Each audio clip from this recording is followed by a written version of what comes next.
Ryan, what the hell are you doing? I'm connecting to the internet. I'm trying to use net zero. I want to do some research for today's throwback episode. But you don't need to use a modem to... Shit. Mom! Get off the phone!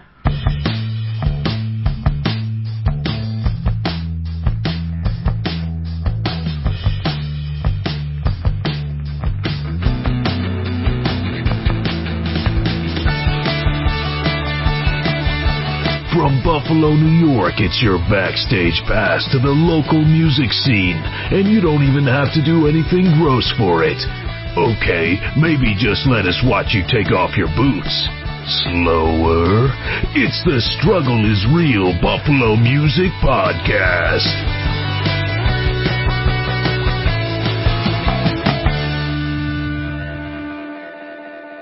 Welcome to the Struggle is Real Buffalo Music Podcast, where we talk about the good, the bad, and the funny of being a musician in the 716.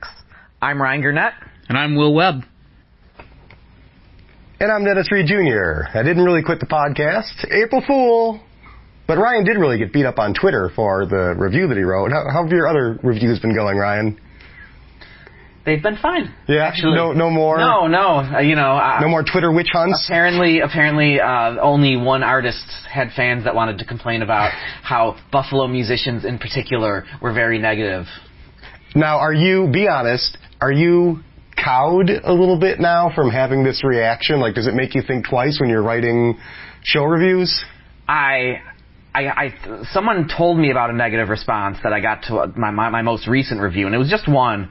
And as I was writing the review, it definitely gives me one thing that that writing these reviews recently has kind of shown me is you want to review national acts and local acts maybe a little different because Chase Atlantic is on tour. That's music 24/7. They're playing every night. Mm-hmm. Compared to The Lady or the Tiger, our band, we play for 2 hours a week. Yeah. So I try to be a little more lenient with some of the local bands that I'm dealing with now. And as I was writing my last review, as I'm writing, I'm like, I feel kind of guilty because I gave it to the band called Kill the Clock. I gave them a negative review about a year and a half ago, and they're the same band, and that's good for them. And I think I was reasonable and fair, but even then, I heard a story about someone whining about it. But touring acts, you feel like you hold to a little bit of a higher standard. Absolutely. Yeah. I mean, even if you just figure out the price differential between spending $5 to see 5 punk bands or spending, Lights was probably $35. Like that's not easy. Mm-hmm. So, yeah. Okay, very good. Well, what's coming up on today's episode? On today's episode, we have a special throwback featuring the once mighty WNYmusic.com, a mecca for Western New York musician in the 90s. Now, much like Dennis, a charred, zombified husk of its former self. That's right. We'll interview the founder and former weblord, Jay Gerland, about the rise and fall of the message board-driven website, and we'll force him to play Real Not Real WNYmusic.com Trolls Edition. And as always, Ryan will fill you in on the best shows coming to town. Before we finish the segment, I would just like to thank Dustin Hummel of Upchuck Theater, a fantastic podcast about bad movies. He does all of our intro announcing, so we just had him do a fresh batch of new ones, which I'm sure one is at the top of the episode. Yep. So, check out Upchuck Theater, and thank you for your help, Dustin. You are a fantastic guy. Yeah, thanks, Dustin. Appreciate it.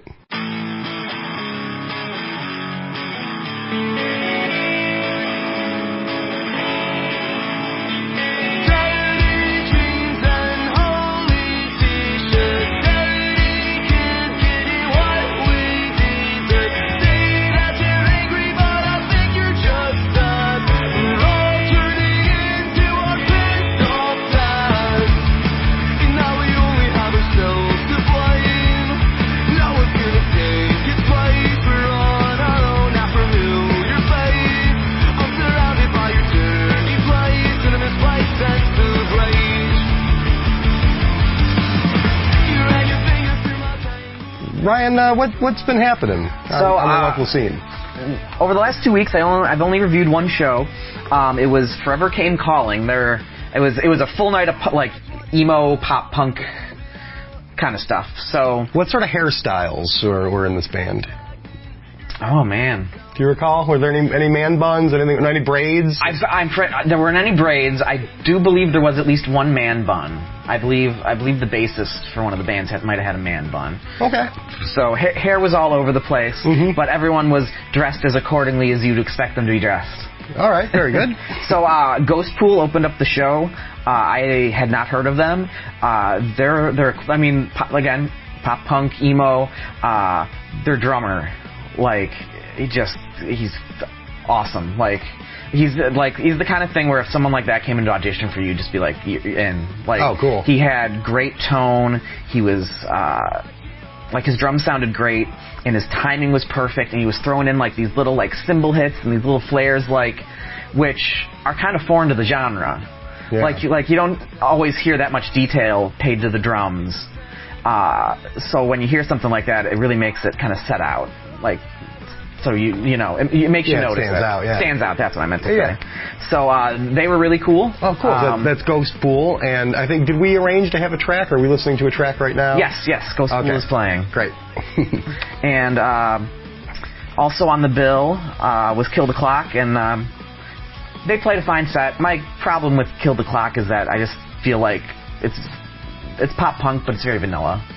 So, but the band's tight. They seem like they they can write songs. They can play all their instruments well. But kind of the vanilla-ish of the whole thing they do. Plus, I don't think their lead singer. It was a night of great lead singers that really stood out on stage, except for Kill the Clock. Yeah. Like, they sounded fine, and they were I could nitpick little things here and there, but it was an okay set. But they were kind of the okay band of the night. Didn't do it for you. Yeah, that's cool. You don't have to be blown away by everybody. Yeah, but Hold Close played, In Her Own Words, and Forever Came Calling, all three of them out-of-town bands. I'll be honest, they all kind of sounded the same. I mean, it is a pop-punk night. But they were all good. They all had, all three of them had like, really stand-out lead vocalists. The drummers were really cool for the night. For the most part, the sound was really good. And what really made it work is that I've never seen this happen. I thought it'd be impossible. I swear to God, the changeover time was like 5 minutes for each band. Like, wow. It was. I'm being hyperbolic here, but like I've never seen a show where the bands got on and off stage so quickly. Did they share a backline? I know. Oh. And like, it kept people engaged the entire night. Like, I think there's a real good energy in the room. Everyone was really having a fun time, and I think one of the things that kept that moving is that the bands were on time. And that's important. Nothing worse than I played a gig last night with Zuma, with that Neil Young cover band that I'm in, and love playing with the guys, but I gotta say, a lot of times we're not that well organized, and we didn't have a switchover, but we just had a lull between songs. Sometimes they can suck the energy out of a room. So great to hear that those guys are keeping the energy up and keeping the changeovers short. So that's where you've been? Yep, that's what I did. Where are you going? All right. What's coming? Where should other people go? All right. Tell Will what he's going to be doing in the next couple of weeks, because Will has no unless we set him in a direction. Will, let's find you something to do. I'm afraid that I'll waste away, losing faith in the things I used to say. These thoughts, they follow me. And these thoughts, they follow me to my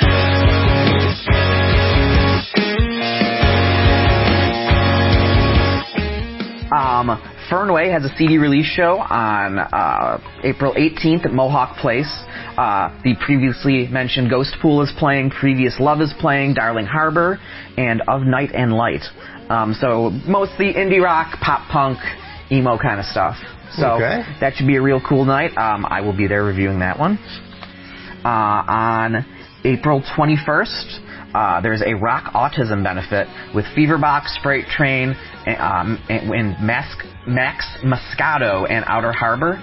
That's at Ironworks on April 21st. I'll be honest, I didn't have time to really research this show, so I can't tell you a lot about the bands playing, but it's clearly a great cause. So, if you can get out and, see some cool bands, I think, check that out. And then May 1st is a day, like, if you have May 1st free on your calendar, you want to circle that, and you're going to keep it free, because there's so much good music coming. Minus the Bear is coming to Town Ballroom. Project Object featuring former members of Frank Zappa and the Mothers of Invention playing Frank Zappa songs. They're playing at the 12th. Deer Tick, who's a really cool indie rock band, they're playing at Ironworks. And Thirsty Curses, who's a punk band, is playing at Mohawk Place. Oh, great. Like, I know Project Object's like top of my list here. We saw them. Yep. Dennis and I saw them. Was it last year? Yeah, last year at the Trail. And oh my goodness, it was fantastic. Yeah, they were great. They were just very loose, very full of the spirit of Zappa. Yeah, and Zappa makes some of the most ridiculous, like his music. If you can play Zappa, you can play anything. Like, you really can. So, I always, whether I'm seeing them or Zappa plays Zappa, I prefer Project Object just because it feels a lot looser. Mm-hmm. Anytime I take someone to one of those, I can tell them, these are world-class musicians playing world-class music. Yep. Like, and, if, life was the way it should be, Project Object would be charging, the same $60 that Beck's charging. Yeah. Did you hear Beck's coming? I did hear about that. $60 a ticket. I could do it. Yeah. Is there free beer with that or something? That would be wonderful. Free beer at a concert would be disaster. Unprecedented. But yeah, that should be great. That's the Rockin' at the Knox thing, right? Yeah, I'd like to get to that. Actually, with 60, I'd pay $60 a seat back. I am a big Beck fan. You think they'll give me review tickets? Maybe. I mean, when was the last time Beck even came in this area? I mean, I don't think I've almost ever seen him in this area. He opened for U2 when they played here last year. Right, that is true. He did do that. But aside from that, I have no idea. Yeah, I've been waiting a long time to see him, that's for sure. Yeah, so will you be going? I'm going to try to. Here's the thing. For some reason, the year 2018, all of my favorite bands decided to go on tour this summer. I've got Radiohead, I've got Smashing Pumpkins, I've got, we're going to go see Built to Spill in a couple weeks. Ooh, yeah. I've got Beck just came. You've got the Pixies with Weezer. You've got Ben Folds touring with Cake. You've got a crazy amount of just great bands that are going to be out there that are all my favorite. And unfortunately, I just won't be able to A, get to all of them, or B, afford to get to all of them. Oh. All right. So here we go. Now, this is the shoot back section. This is where the people who read the news get to chime in with their 2 cents. For example, we got a guy here with the chick magnet net handle Wampa1 opining on what he thinks about Bluntman and Chronic. He says, Bluntman and Chronic and their stupid alter egos, Jay and Silent Bob, only work in small doses, if at all. They don't deserve their own movie. He's got a point. Fuck him. What's the next one say? This is entitled, Fuck Them Up Their Stupid Asses. Bluntman and Chronic is the worst comic I ever read. Jay and Silent Bob are stupid characters, a couple of stoners who spout dumbass catchphrases like a third-rate Cheech and Chong or Bill and Ted. Fuck Jay and Silent Bob. Fuck them up their stupid asses. Who the fuck said that shit? He calls himself a Magnolia fan. All right, here, check this one out.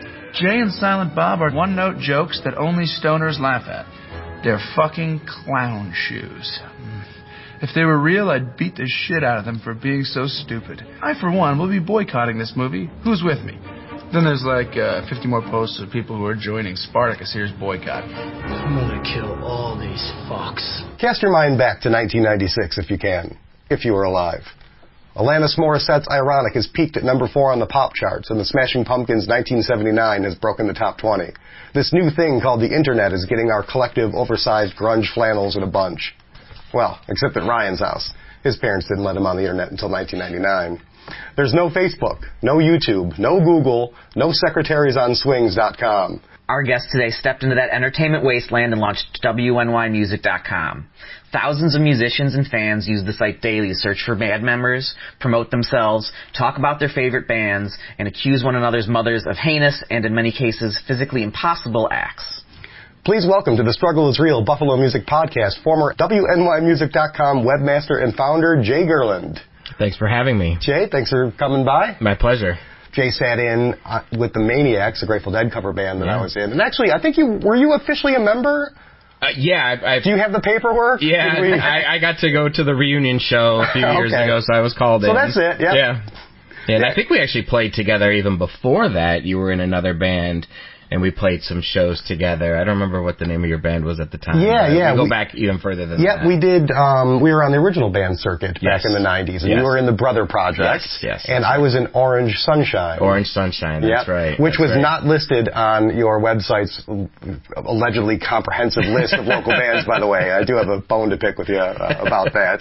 So, where's the idea for... Well, why don't you just, for our unacclimated younger listeners, why don't you tell us exactly what WNYmusic.com had when it launched? Sure, and I'd like to just go back a little bit before that. My father, Jim Gerland, he had a friend. They worked together at the University of Buffalo. Mm-hmm. They created a part-time job for themselves called After 5, and they would do websites. So we did the Buffalo Sabres, we did 97 Rock, we did... Kennedy Space Center, Yosemite National Park. We did stuff like that. Dude, it's crazy. Just to interrupt you real quick. Yeah. I work at the University of Buffalo now, and I'm pretty much in a similar role as your father was. Right. I'm a webmaster. I maintain some of the scripts and have his notes. I found a business card. I actually meant to bring it, but for After 5 Productions, it was like stuffed into a Unix book that I inherited somehow out of some office from years ago. Amazing. But so I've seen this. And they were looking to create destination sites so that we could generate some traffic and we'd have something in our portfolio. So my dad and his partner, Mark, decided to buy about 10 different WNY .coms. They were snapping up WNY Food, WNY Real Estate, and one of them was WNY Music, and they were all kind of divvied up. There were other students that were working for my father and Mark, and then including myself, who was, their first employee, and I was given WNYmusic.com, and I'm like, gee whiz, what do I do with this? So that was in 1996. Great. And so that's when I sort of created the site, and I think it started with a list. Mm-hmm. The List, I think it was called, it had a link to basically anything that was music related in Western New York. So if you didn't have a website, you didn't get on the list. Right. And there was a disclaimer on that page. If it doesn't have a website, I'm not going to link to it because there's just we had a website. Get into those games. So Orange Sunshine had a website. But so that's how it got started. Dennis, you had to submit it, right? They didn't just they didn't just come out and find it. I did a lot of that. That was back when you could actually sort of. You didn't surf do the internet, and you could do that and kind of run out of content after a while. So there was there were only so many sites on the internet in 1996. You reached the end of the internet. Yes. Yeah. So that's mainly what WNYmusic.com. It was just the big list initially. Mm-hmm. When did the site actually launch? In 1996 then? Yeah. We bought the domain name in 96. I don't know exactly when I first put something on, the first Hello World page that was there, but it was definitely in 1996. So was that list a nightmare to maintain? And sites were going down, sites were moving. I had to then write scripts that would test to make sure a page was still there that I was linking to, just because I didn't want to maintain it. All of WNY Music was me learning how to script PHP, and then figuring out ways for me to grow the site and keep it active without doing any work possible. So I had to write a script that would then automate everything and learn how to do that myself. So it was a one-man shop. So I then wrote a script that would then test for the links and make sure that they were still active and not going to 404s, and then building a submission form where you could then tell me where your site was, and then I could build up a database and moderate that. Oh, see, apparently I never found that form. Yeah. Now, actually, we might have been in other iterations. I looked in the 1996 December crawl from Wayback Machine. I just noticed that we weren't on there's some that great one. stuff in the Wayback Machine. That site evolved a lot over the 10 years I was active with it. Mm-hmm. So, what was your musical interest at the time that you were putting together this website? Because you were a musician, as we talked about, are a musician, and so this wasn't just an internet entrepreneurial sort of venture. Yeah, I sort of had two passions, in life in 1996, and one was the internet and being a web developer, webmaster, and music. So I grew up, in a musical household. I loved music. I was playing in bands, probably for about 10 years at that point. So I thought, I can do something with WNY Music. And, my father's goal was, a community site. So I made it a community site. It didn't need to make any money. I don't remember where it was even hosted at that point. Well, it was on probably After 5 servers. So I didn't have to pay for hosting, and traffic wasn't a big deal. I could spin up all the databases I want and that sort of thing. And I could also break it as often as I needed to, and without anybody getting mad at Yeah, the boss wasn't going to come down. Yeah, or the users, right? They're like, oh shit, well that's 1996 for you. Yeah, that's just the internet. Yeah. So how many minutes after the message board started was it before people stopped being civil? Like, was everyone really nice at first, or did it just start off? Because it was always a mix. And I thought about this interview, for weeks now coming into this, and I don't know if I was shell-shocked coming out of the whole experience, but you actually sounded like a trauma victim when I first emailed you. You're like, I haven't really thought about this. To answer Ryan's question, it was pretty quick, right? Yeah. People are assholes, and that's a general thing, right? I think anywhere you go, But the internet seems to give you you add musicians to that mix who can be immature, right? We can all be immature. Oh, yeah. And then the anonymity that this message board provided, because you didn't have to, provide your real name. There was no validation, at the time. So maybe you could validate an email address, but Hotmail was giving out addresses like they were candy, right? So in that time on the internet, the persona was a big part of your, the sort of fake persona, and anonymity was a much bigger thing than it is now. Like now everything, people are tied usually to their Facebook account. There's a little more accountability. Yeah. And I figured out ways to kind of, sort of ensure accountability. Publicizing IP addresses was the first thing, right? Because you have some guy who would come on and say, I hate this band, and then, he would switch accounts and say, yeah, that band sucks. But the IP address was the same, right? Now everybody learned what an IP address was because you would publish it right under the name with the timestamp, and then you would get, so that would, it was whack-a-mole though, right? And, and it was, people trying to, scam that system to try to be, either promote their agenda, their band, or just to be, an asshole to everybody else. So, to answer Ryan's question, it was pretty quick, because everybody thought, I can say whatever I want and pretend to be whoever I want to be, and then it was also anti-authority. So all of a sudden, I became, the cop. My whatever nickname on the site was Sheriff. Right. Under J it says Sheriff. Because I was just the sheriff. I was the peacekeeper, right? And I was the band hammer, right? Just, kicking people out. The band hammer. Was that a nickname ironically given to you by... No, I made that up. I had to lay down the band hammer. Band hammer. Band hammer. So I had to ban people quite a bit. And but I also took it personally and tried to actually convince people that you don't have to be an asshole here today. You can come back tomorrow and let's try this again, because you're going to realize that I'm just a regular guy. You may know me from school or from work, and all these other people are here for the same reasons.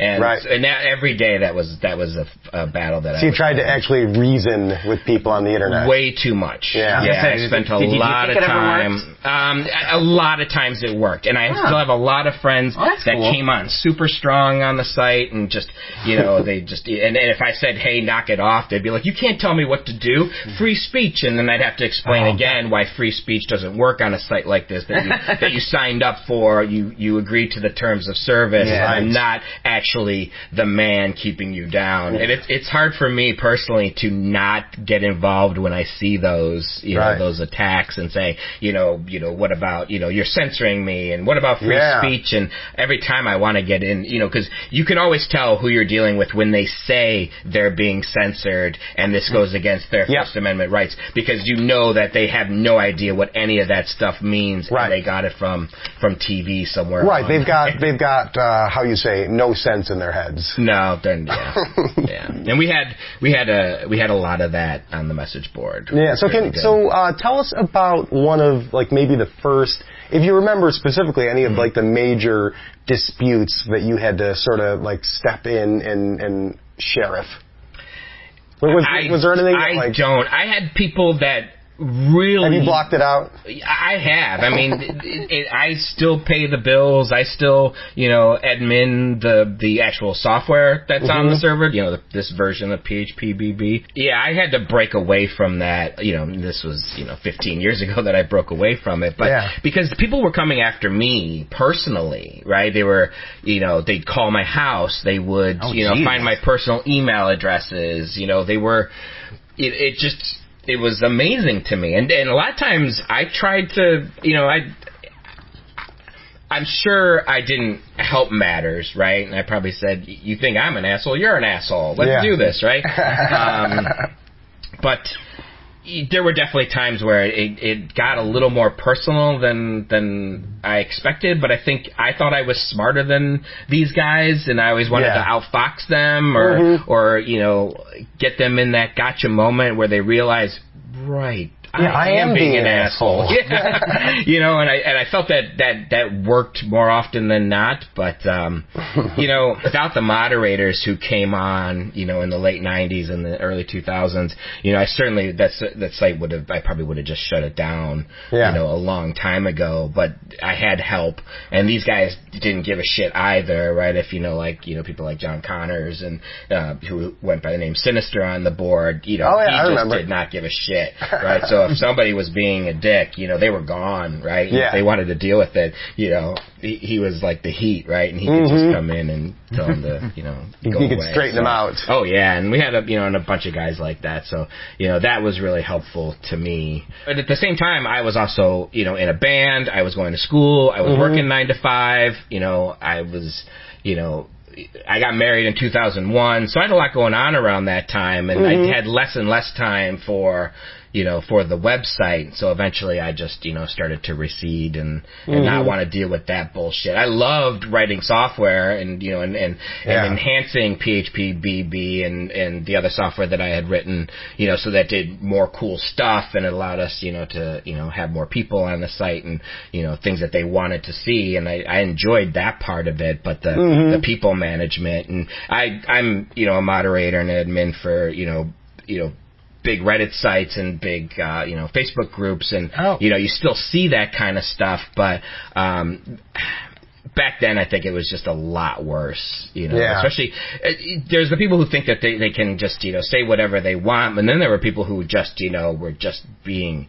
nasty people. So you think the trolling was even worse? Then? Because this is kind of. I mean, now we've got these Florida kids are robots and all these other things coming out, but it was still pretty nasty back then. The trolling. And worse than that's you're saying. The word I've probably been avoiding this time. It was they were trolls, right? Right. And they were typical internet trolls. They were just whatever, they were at home and thought they were anonymous and that it would be cool to call people names and to escalate because you had no repercussions, right? I could deactivate your account, but they could just go to Hotmail, get a new email address, come and sign up on the site, and so it was there was internet tough guys. Involved. Yeah, for sure. So today the website is basically a graveyard, WNYmusic.com. I checked in while I was doing prep for our interview, and I saw basically people with the screen names Donkey Punch and 7 Years Down trading bizarre inside jokes, like two henchmen forever respawning on a cleared video game board. Right. even friends of the podcast, Slim Chance and the Can't Hardly Play Boys, abandoned the site in June 2017 after 2 years of posting. Every day, 2 years of posting. Every day. Every day. Every shitty gig. Are you aware of when WNYmusic.com's numbers started declining? Were you tracking visits that closely? I really wasn't. I've had Google Analytics on there since Google Analytics was a thing. I had AdSense on there. From Google, so there was ads on there. I think you had to make $100 to get paid for them to issue a check, and maybe in around 2005, 2006, I'd get a check for $100 every 2 or 3 months, just from Google, and it's been years since I've gotten a check, so I think a lot of that stuff just, sort of the counter resets and, as far as I know, I haven't gotten. So I think as a way of showing traffic diminishing, that might be the best way to say it.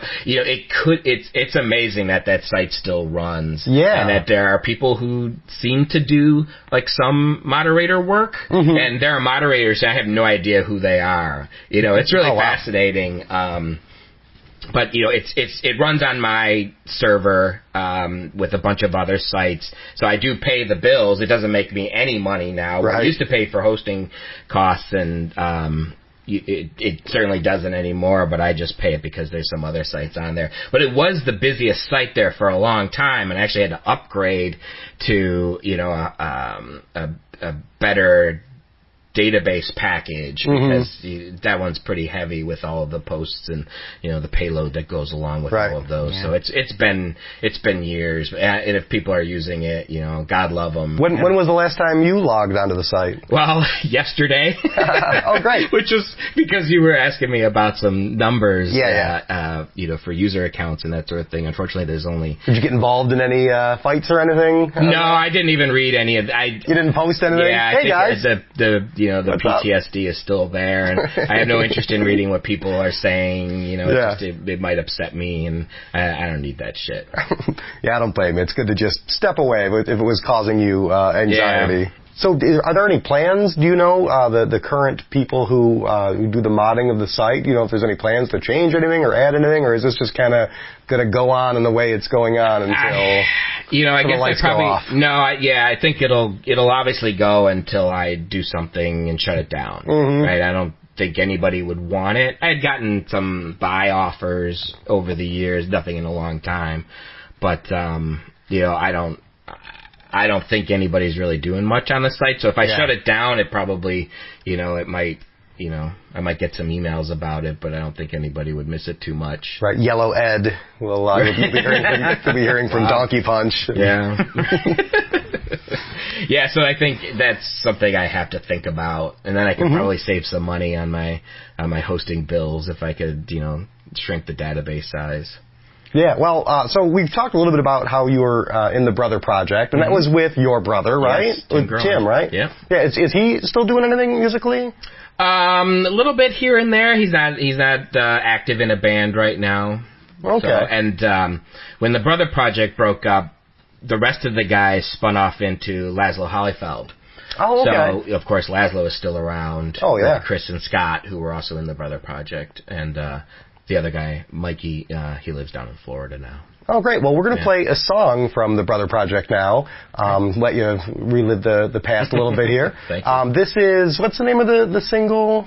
Waiting for Thomas to Call. Waiting for Thomas to Call. And tell us about the recording of this one. Where'd you guys record this? The one I sent you was recorded at WBNY in the green room. Oh, it was? It sounded like a studio recording. The other stuff sounded like it was. It's interesting.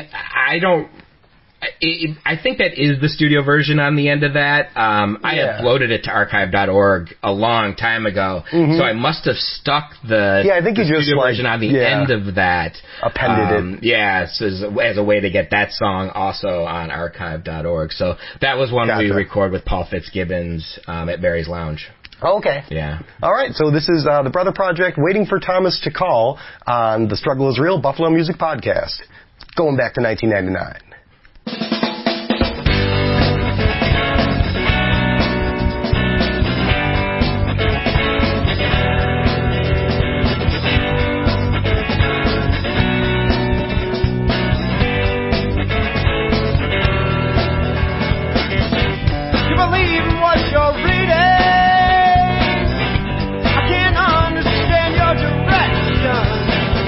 It's already late and we've just got started.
I kept quiet, standing out with you understood. He's here tonight, but don't wake up in that time. He's here tonight, but don't wake up in that time. He's here tonight, but don't wake up in that time. He's here tonight, but don't wake up in that time. I can believe that we are here. I can believe that we are here. I believe that we are here. I can believe that we are here.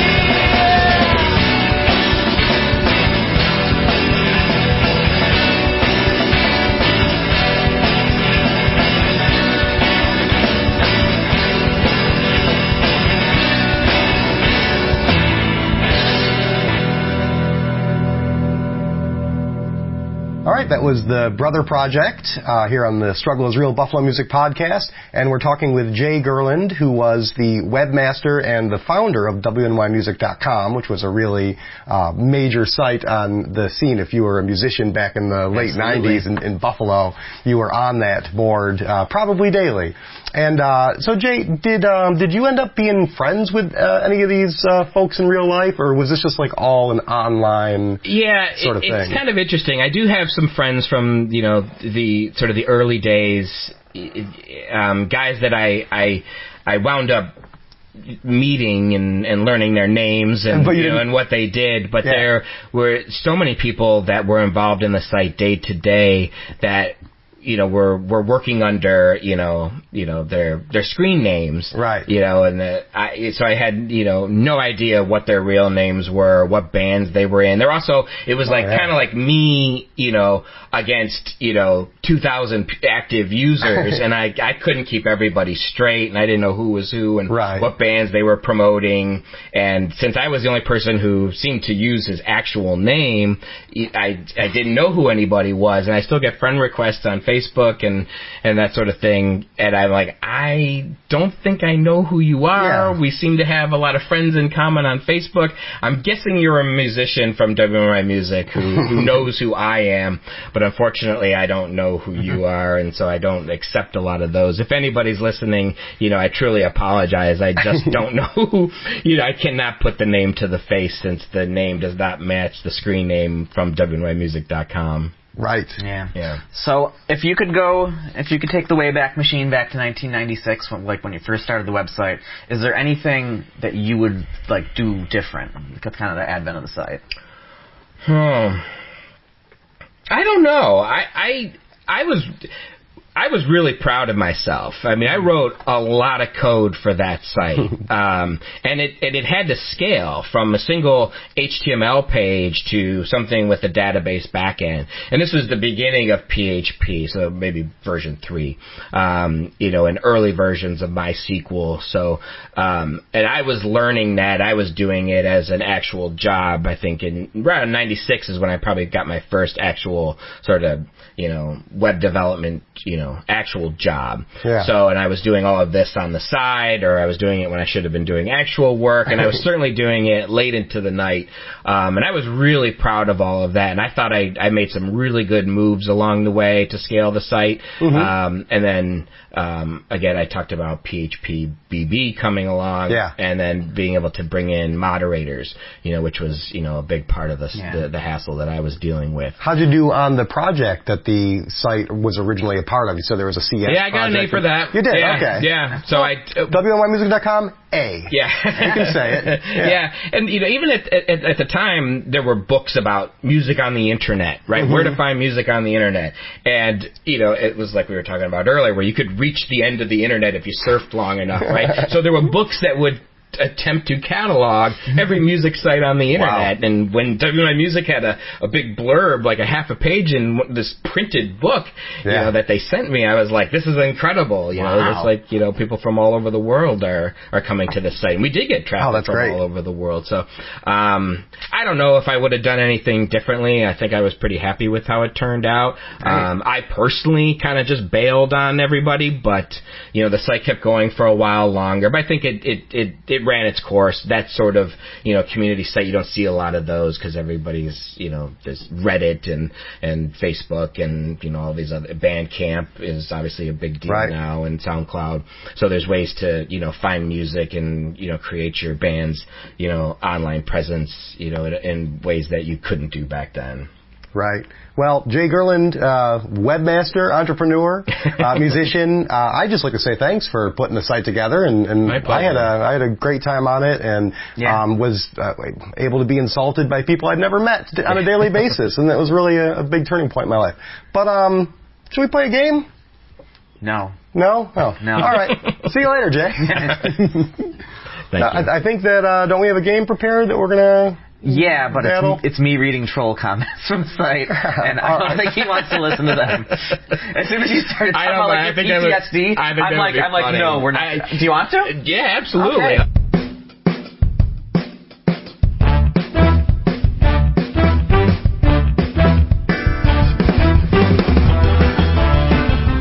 Yes, so we are going to play Real Not Real. So I have mined WNYmusic.com for fantastic trollish comments from about the last 3 years or so. And you guys are going to have to figure out if they are real or fake. Okay. Did you have to dig very deep before you found awful things? No, I did not. God. So, I'm sorry. Will, you should go first. Jay apologizes to humanity. Right. I do, yes. All right, the guest goes first. Ted Farr is a shit who will steal your equipment and then disappear. Real or not real? That sounds real. That is not real. That is not real? Oh my God, it could be real. Yeah, he's pretty good at this. You didn't look long enough to find a real one of those. Yeah, just substitute somebody else's name, and that was probably there. I don't know who Ted Farr is. I knew a guy whose name was Ted Farr, and he was a shit, and he will steal your equipment and disappear. So this is like your chance to swing some mud. Cool. Take that, Ted. All right, Get your own podcast. Jesus Christ. I won't listen to opinion from someone who is always wearing a turtleneck. That sounds like just the kind of deeply personal and completely obscure and inside joke sort of insult that site is littered with, dare I say. So I'm going to say that it's true. That is also fake. Oh. I thought it was going to be somebody replying to your Lights review. Yeah, did you get that? I can read some of those. Holy shit. I heard those last week. That was great. Yeah, they were like you talked about with the message board stuff that happened, not engaging with those. Like, I engaged with a few people, but it was, oh God, every time I saw a message, it's like, I can argue against that. I should do it. And it's like, nope. They have nothing to lose. Exactly. They have nothing to lose. And it's an uneven game, like, a zillion to one. Yeah. But I'm right. But you're right. That's sure. All right. Jay, okay. Yo, Steve, you should start a blog about putting dongs in your mouth, since you like to talk about it so much. Oh my God. I'm going to say that's a real... That is real. I believe that is the post that inspired me to do this entire game. I saw that. I'm like, I can find gold here. The best advice comes from the internet, really. Is it just me, or do all the ska bands in Buffalo sound exactly the same? Are there ska bands in Buffalo? Yeah, I think the two. They must be referring to two of them. The Abrupters and Reggie Childs. Yeah, I'm going to say that is true. Yes, that is. Right. I will be honest. That is something I posted back in 1999. Under a second anonymous account I had because I didn't want to get in trouble. You guys should see the look that Jay just shot Ryan. Like there was daggers. I posted that was the one post I did. Daggers flying through the air. And he really did. I've met the enemy and it is within. All right. Boobs and bad covers go together like peanut butter and toothpaste. Boobs and can't even be true. This sounds like something a troll would say. That is true. Oh, wow. Because boobs and bad covers do go together. Right. Yeah. I was confused when I saw it. Typical troll logic. All right, Dennis. This shit again. No one wants to hear your naked, sensitive man music. Your naked, sensitive man music. Wow. I got to say that nobody really wrote that. It is fake. It is All fake. right. It is an insult I hurled at someone I went to college with. This is a great opportunity just for you to get your stuff out. Yeah, no. see. And it kind of it tests like the width of our listenership, because if any of these people get back to me and they've heard it, like You're winning. success. Yeah. Mm-hmm. Like, all right. I don't have any problems booking shows. I bet your band sucks. Oh. I'd kindness say of fake. strangers. That is fake. Okay. Right. Could be real. Pretty sure I read that one, but All right. This is 3 consecutive posts read out for you, Dennis. Okay. Post 1, what is the name of your band? Post 2, The Lady or the Tiger. Post 3, Jesus, seriously? Sorry, but that's just horrible. Wow. Well, that's the name of our band. Of course, our listeners know. Mm-hmm. And I'm going to say that is not outside of the realm of reactions, possible reactions. So I'm going to say that's true. That is true. Oh, God. We posted we were looking for an opener for Central Park Grill. Yeah. And I mentioned that we're like indie Britpop, and some guy was like, "Oh, that sounds great. Yeah. What's the name of the band?" And I tell him that, and then it ended up like by the end of it, I explained to him that it's like based on something and it's not just shit we made up. Right. Because we have a lot of punctuation, where if we just made that up, that's kind of pretentious. But Right. the story makes it okay. The title. Absolutely. It's a literary illusion. Yes. All right. Jay, the only good cover band is a dead cover band. oh, that's got to be true. That is false. Oh, come on. That is false. I've said that before. I know. I think I've said that before too. I think that's the motto of the podcast, I think. Yeah, that's one of our themes. Well, when you think about, like, nothing started a flame war better than original versus cover. Oh, yeah. Right? So you had a lot of cover bands and you had a lot of original bands, and they all hated each other because, everybody was a sellout and they weren't trying hard enough. And, there were times where we started off as a original band and we did really well that way, but the bar owners at the end of the night would be like holding on to that $100 as I'm trying to take it from him, and he's like, next time you come back, throw some covers in that set. Oh, no shit, I never had that talk. Oh, yeah. Wow. But, that was, nothing started a flame war better than that. That was like pouring gasoline on a fire. Yeah, cover bands suck. Dennis. Yes. If you're a great band and have a draw, you wouldn't need to be looking for clubs that pay X amount. They would be calling you, and you could name your price. Maybe you need to reevaluate your band and what you're doing. Sounds so sanctimonious. I'm going to say it's true. It is true. All right. True. That is internet sanctimony at its purest. All right. You each have one left.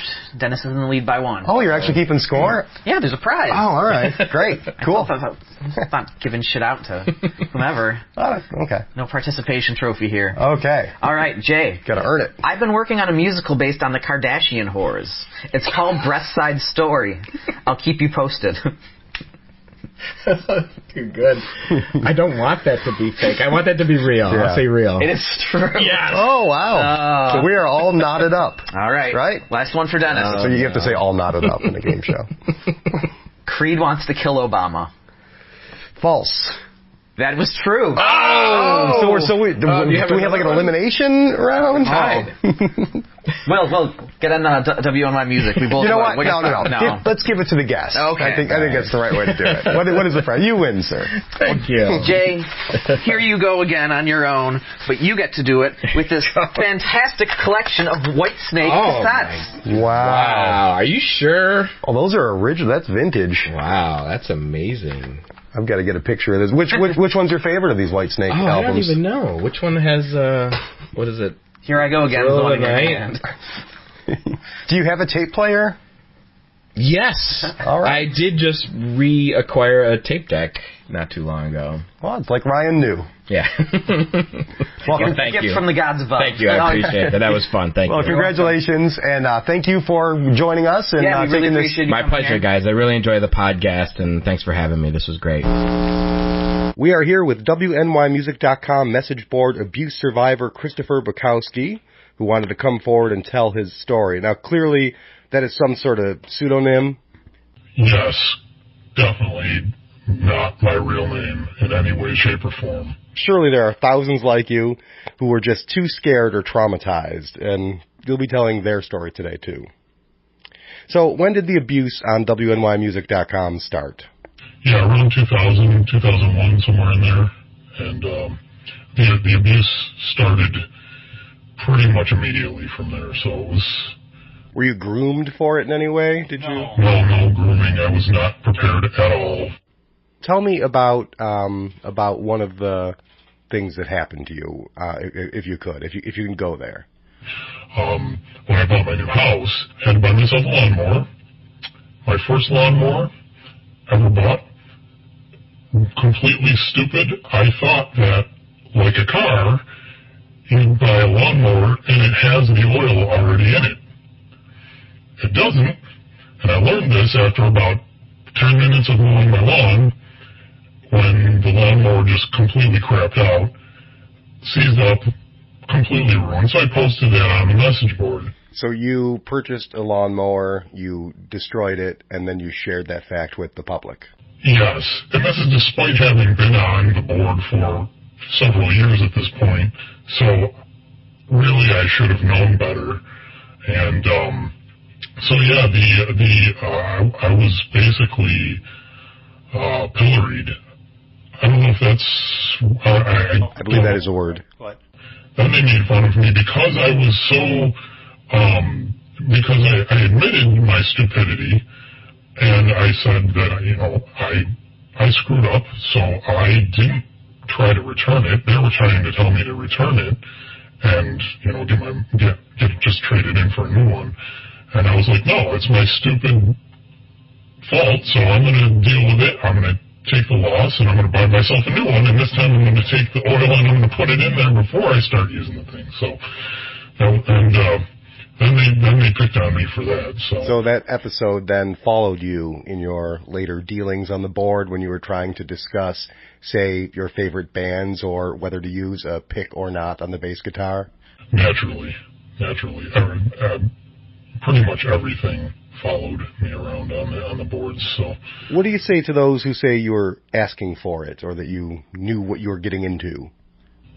You're correct. Yeah, you're just correct. So was this an isolated incident? Were there other times on the message board that you encountered brutality and abuse? Yeah, absolutely. It was a very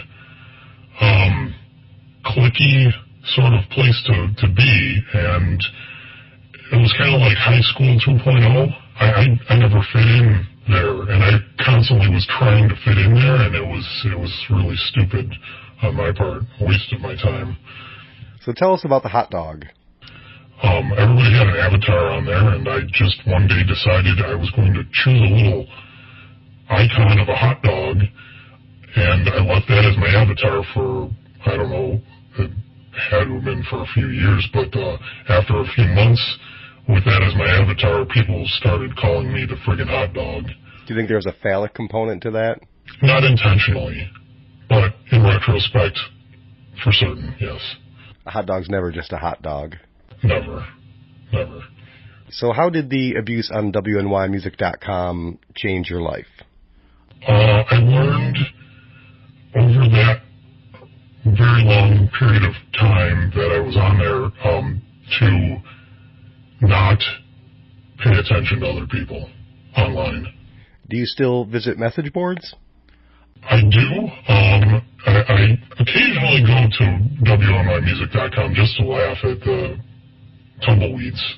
That and the other one I go to is one for recording message board. I'm on reasontalk.com, but that's pretty much it. What's the name of that one? reasontalk.com. It's for propeller head Reason recording software users, so yeah. If your abusers are listening to this podcast right now, what would you like to tell them? I'm sorry. Please take me back. Love me. If your accusers are listening to this podcast right now and wanted a recommendation on a good date movie, something on Netflix that's cerebral but still a little sexy, what would you say to them in that case? Black Panther. Toph Bra, thank you for your time. No problem. Glad to be here. Thank you for telling your story. I'm brave. I'm a very brave human being.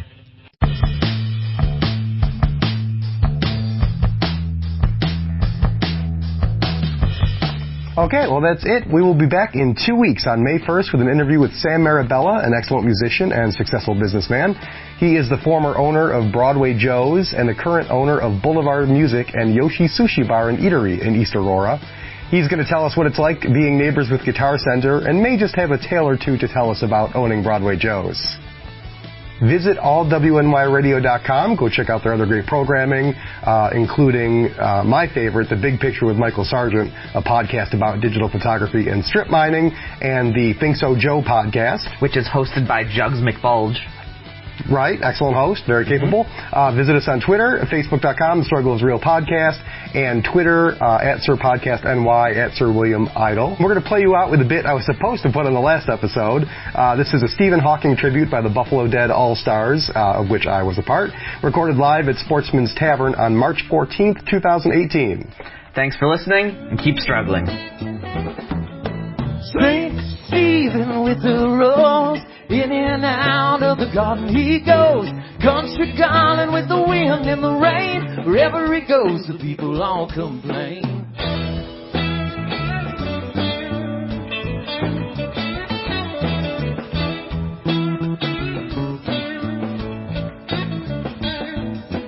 Stephen prosper in his time. Well, he may and he may decline. Did it matter, does it now? Stephen would answer if he only knew how.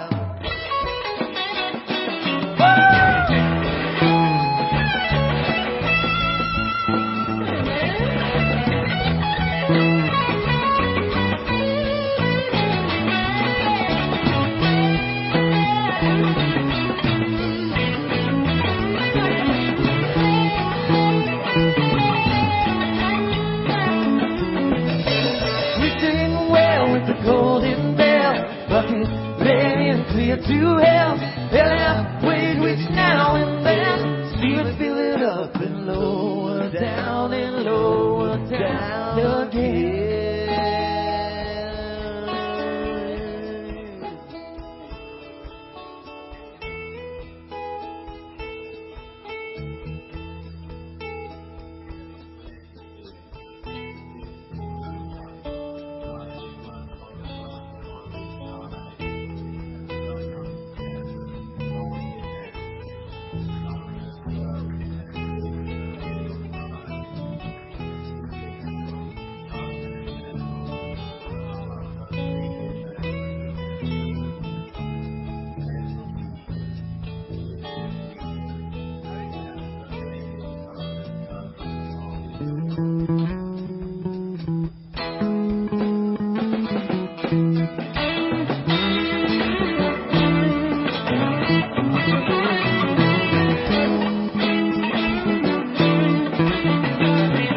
What another man spills.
calling it home.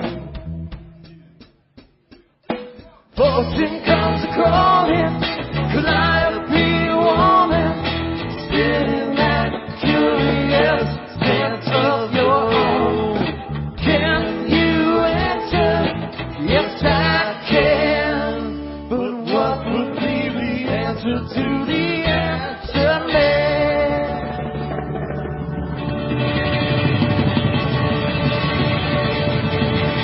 Thank you again for coming out once again.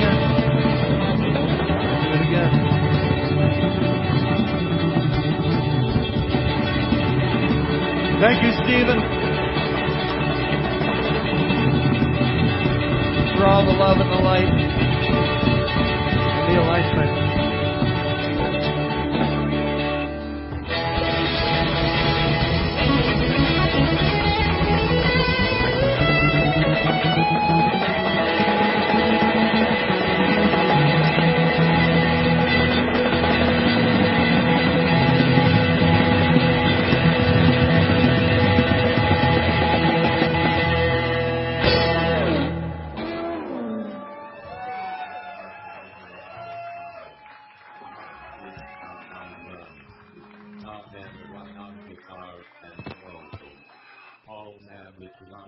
Guitar, David Lee Jr. on guitar and vocal, Kevin K on keyboard, and Weed City samples of my voice. We will return to the Sportsman Tavern on Wednesday, April 11th at 7 p.m. Come to Dead Alliance Buffalo here on Sunday after the parade at 4 p.m. for free sets liquidating the 1980 Grateful Dead Radio City Music Hall shows. You know our love will not fade away. Not fade away. Not fade away. The universe is very large. It seems that many musicians, heroes, and other famous people, such as myself, are rotting like flies. The important thing is to love and tell people that you love them every day. As the universe expands, it means that also love can expand until it fills the entire universe. You know our love will not fade away.